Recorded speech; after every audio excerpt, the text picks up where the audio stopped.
ನಮ್ಮ ಅಭ್ಯರ್ಥಿ ಗೆಲ್ತಾರೆ. ಬಿಜೆಪಿ ಬೇಕೋ ಬೇಡವೋ ಅಂತ ಹೇಳಿ ಅಭ್ಯರ್ಥಿಯನ್ನ ನಿಲ್ಲಿಸಿ ಅವ್ರು ನೋಡ್ತಾ ಇದ್ದಾರೆ. ಕಾಂಗ್ರೆಸ್ ಹೆಂಗೆ ಸೋಲುತ್ತೆ ಅಂತ ಹೇಳಿ ಇಡೀ ರಾಜ್ಯದಲ್ಲಿ ದಾವಣಗೆರೆ ಚರ್ಚೆ ನಡೀತಾ ಇದೆ. 77 ವರ್ಷದಿಂದ ಕಾಂಗ್ರೆಸ್ಸು ಮುಸಲ್ಮಾನ ಸಮುದಾಯಕ್ಕೆ ವಂಚನೆ ಮಾಡ್ತಾ ಬಂದಿದ್ದಾರೆ.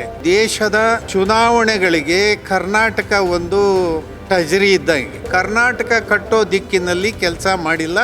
ನೀವು ಸಣ್ಣ ಆಗ್ಬೇಕಲ್ವಾ? ಅದು ಒಂದು ಉತ್ತಮ ಆಹಾರದಿಂದ ಸಣ್ಣ ಆಗ್ಬೇಕಲ್ವಾ? ಪ್ರತಿದಿನ ನಮ್ಮ ಜೀನಿ ಸ್ಲಿಮ್ ನ ಯೂಸ್ ಮಾಡಿ ಯಾವುದೇ ಸೈಡ್ ಎಫೆಕ್ಟ್ ಇಲ್ದಂಗೆ ನೀವು ಸಣ್ಣ ಆಗ್ತೀರಾ. ದಾವಣಗೆರೆ ದಕ್ಷಿಣ ವಿಧಾನಸಭಾ ಕ್ಷೇತ್ರ ಸಾಕಷ್ಟು ಚುನಾವಣಾ ಕಣ ರಂಗೇರಿರ್ತಕ್ಕಂಥದ್ದು. ಆ ಪಕ್ಷೇತರ ಅಭ್ಯರ್ಥಿ ಪರವಾಗಿ ಪ್ರಚಾರ ಮಾಡಲಿಕ್ಕೆ ಬಂದಿರ್ತಾರೆ. ಕೋಡಿಹಳ್ಳಿ ಚಂದ್ರಶೇಖರ್ ಅವರು ನಮ್ಮ ಜೊತೆ ಇದ್ದಾರೆ, ಅವರನ್ನ ಮಾತಾಡಿಸ್ತಾನೆ. ಸರ್, ಈ ಬಾರಿ ದಾವಣಗೆರೆ ದಂಗಲ್ ಸರ್ ಹೇಗಿದೆ ಸರ್? ದಕ್ಷಿಣ ದಂಗಲ್ ಭಾಳ ಚೆನ್ನಾಗಿದೆ. ನಮ್ಮ ಅಭ್ಯರ್ಥಿ ಗೆಲ್ತಾರೆ.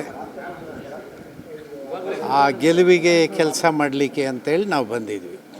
ಪ್ರಮುಖವಾಗಿ ದಾವಣಗೆರೆ ದಕ್ಷಿಣ ವಿಧಾನಸಭಾ ಕ್ಷೇತ್ರ ರಾಜ್ಯದಲ್ಲಿ ಒಂದು ಚರ್ಚೆ ಆಗ್ತಾ ಇದೆ ಸರ್ ಅಂತಕ್ಕಂಥ ಸರ್. ಇಲ್ಲ ಒಂದು ಕಡೆ ಕಾಂಗ್ರೆಸ್ ಶತಾಯಗತಾಯ ಮತ್ತೆ ಗೆಲ್ಲಬೇಕಂತೇಳಿ ಸಾಕಷ್ಟು ತಂತ್ರಗಳನ್ನು ನಡೆಸ್ತಾ ಇದ್ದಾರೆ. ಎಲ್ಲೊಂದು ಕಡೆ ಕಾಂಗ್ರೆಸ್ ಬಂಡಾಯ ಅಭ್ಯರ್ಥಿ ನಿಂತಿದ್ದರು, ಅವರನ್ನು ಶಮನ ಮಾಡಿ ನಿನ್ನೆ ಒಂದು ಕಡೆ ಕಾಂಗ್ರೆಸ್ಗೆ ಸಪೋರ್ಟ್ ಅಂತ ಹೇಳಿಸಿದರು. ಇಲ್ಲ ಒಂದು ಕಡೆ ಏನಾಗ್ಬೋದು ಸರ್ ಅಂತ ಈ ಬಾರಿ?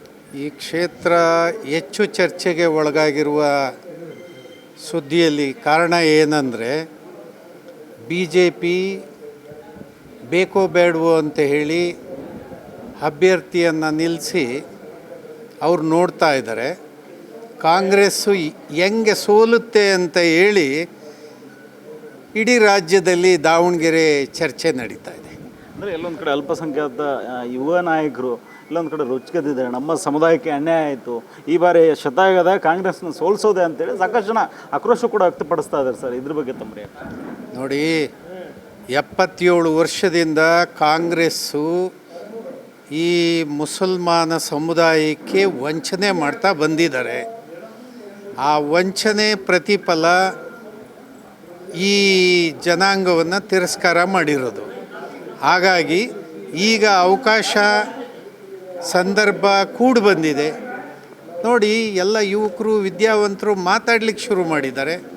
ಅರೆ, ಒಂದು ಜಿಲ್ಲೆನಲ್ಲಿ ನಮ್ಗೆ ಒಂದು ಜಾಗ, ಒಂದು ಮೂಲೆಯಲ್ಲಿ ಎಲ್ಲಾದರೂ ಜಾಗ ಕೊಡ್ರಪ್ಪ ಅಂತೇಳಿ ಅಪೀಲ್ ಮಾಡ್ತಾ ಇದ್ದಾರೆ.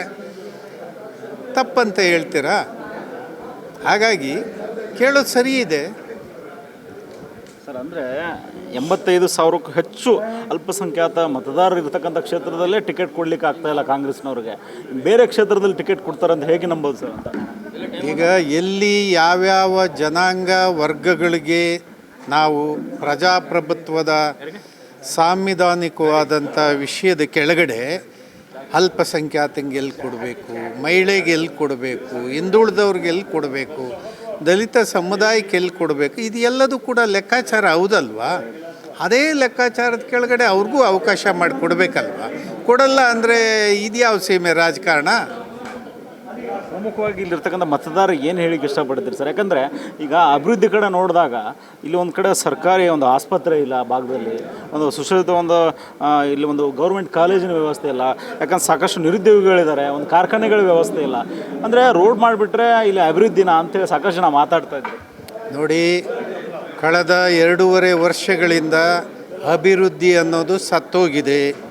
ರಾಜ್ಯದಲ್ಲಿ ನೀರಾವರಿ ಯೋಜನೆಗಳಿಗೆ ಹೊಸ ಕಾರ್ಯಕ್ರಮ ಅಂತೇಳಿ ಕೈ ಹಾಕಿದ್ದೇ ಇಲ್ಲ.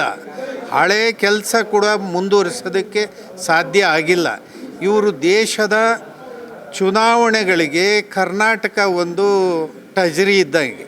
ಇಲ್ಲಿ ಬಾಚಿ ದೇಶದ ಚುನಾವಣೆ ನಡೆಸೋದಕ್ಕೆ ಕಾಂಗ್ರೆಸ್ನರಿಗೆ ಅವಕಾಶ ಆಯ್ತೇ ಹೊರತು ಕರ್ನಾಟಕ ಕಟ್ಟೋ ದಿಕ್ಕಿನಲ್ಲಿ ಕೆಲಸ ಮಾಡಿಲ್ಲ. ಗೌರ್ಮೆಂಟ್ ಫೇಲ್ಯೂರ್ ಆಗಿದೆ. ಅದಕ್ಕೆ ಈ ಜನ ಮತ್ತು ಯುವಕರು ಎಲ್ಲರೂ ಕೂಡ ಕೇಕೆ ಹೊಡೆಯೋದಕ್ಕೆ ಶುರು ಮಾಡಿದ್ದಾರೆ. ಈ ಸಾರಿ ಕಾಂಗ್ರೆಸ್ಸಿಗೆ ಓಟಿಲ್ಲ. ಹಾಗಾಗಿ ಹೊಸ ಅಭ್ಯರ್ಥಿ ಆದಿಲೇನಿದ್ದಾರೆ ಅವ್ರ ಪರ ನಾವಿದ್ದೀವಿ ಅಂತ ಹೇಳಿ ಜನ ಮಾತಾಡ್ತಾ ಇದ್ದಾರೆ. ಇದಿಷ್ಟು ಇಲ್ಲಿರ್ತಕ್ಕಂಥ ಕೋಡಿಹಳ್ಳಿ ಚಂದ್ರಶೇಖರ್ ಅವರು ಮಾತಾಡಿರ್ತಕ್ಕಂಥದ್ದು. ಕ್ಯಾಮ್ರಾ ಪರ್ಸನ್ ಹೇಮಂತ್ ಜೊತೆ ಸಂಗಮೇಶ್ ಸತ್ತಿಗೆರೆ, ಕರ್ನಾಟಕ ಟಿವಿ, ದಾವಣಗೆರೆ.